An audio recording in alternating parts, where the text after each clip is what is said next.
After 4 years as a member of the women's soccer team at Richmond, Meghan Ogilvie learned the rigors of transitioning into the business world. She struggled to find her place in a world that didn't include team sweats, ice wraps, and long bus rides. Nowadays, she is using the lessons that she learned during her transition to help an incredible group of people make a transition of their own. When I left, getting out of becoming, a Division I athlete, right? That's your job. You are there 40 plus hours a week, whether getting treatment, whether they're training, whether they're looking, studying up on, who your opponent is, whatever it might look like. Your life is that. Mm-hmm. And then you leave, and no one knows that you did any of that. No one, and no one really cares in some way. And it's not because, it's something personal. It's just that life happens. And so very much you go from being in the military, of a sergeant in the Army with a uniform, with identification, to being a civilian, to being a 26-year-old male or female in the civilian world wearing a suit, that no one knows the difference between the fact that you did 2 tours, the fact that you never knew how to, fix and maintain and drive a tank, but you do now. So they don't know about all the abilities that you've learned and all that you've gained from the service. They have no idea because you're just looking like someone else. Mm-hmm. So that transition is incredibly difficult. Ogilvie is currently in her 4th year as the CEO of Dogtag Bakery in our nation's capital, an organization that helps post-9/11 veterans with service disabilities and their families make the transition to the civilian world. We're a 501c3, we're a nonprofit, and we recruit veterans that have service-connected disabilities, spouses, and caregivers. So they come through this 5-month program, and it's Monday through Thursday, 9 to 4. What happens is we recruit, we go through different warrior transition units out of Walter Reed, or Quantico, or Fort Belvoir. We work directly with the VA.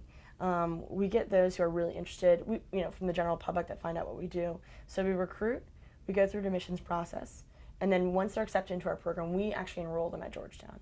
So Georgetown University is one of our partners. They're amazing.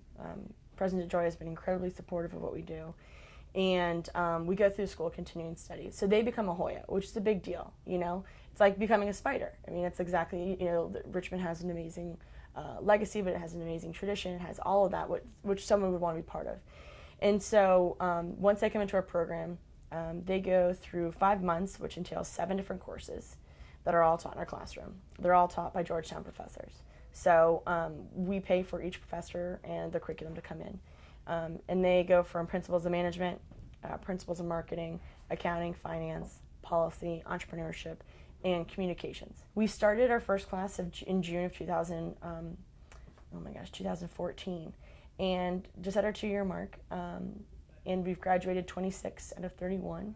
We have about 20% have actually started their own businesses, 50% are back in the workforce, and then we have the other 30%, 15 are actually back in education, one at Georgetown, one in nursing, and the other one's taking classes online and finishing up his MBA. And then the other 15% are actually still dealing with medical needs. So when we talk about recruiting people with disability, one, disability is different than it's ever been.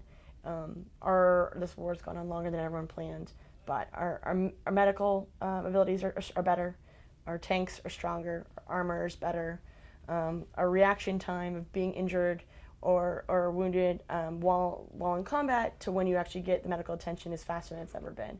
So people are coming back what we call invisible wounds.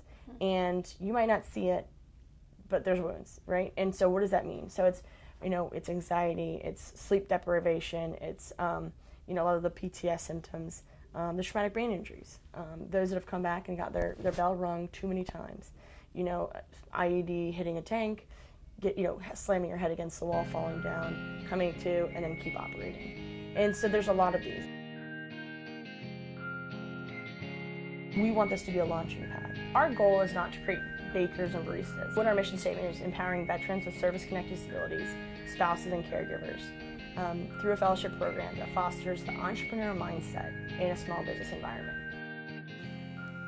Dogtag aims to leave the veterans with a recipe for success. So you've already had the best job of your life. You've served your country, and you served your proud. Now how do we find another way for you to serve? What we talk about is that, listen, you've gone through the trauma, you've gone through injury, and you've overcome, and you're here today for a reason.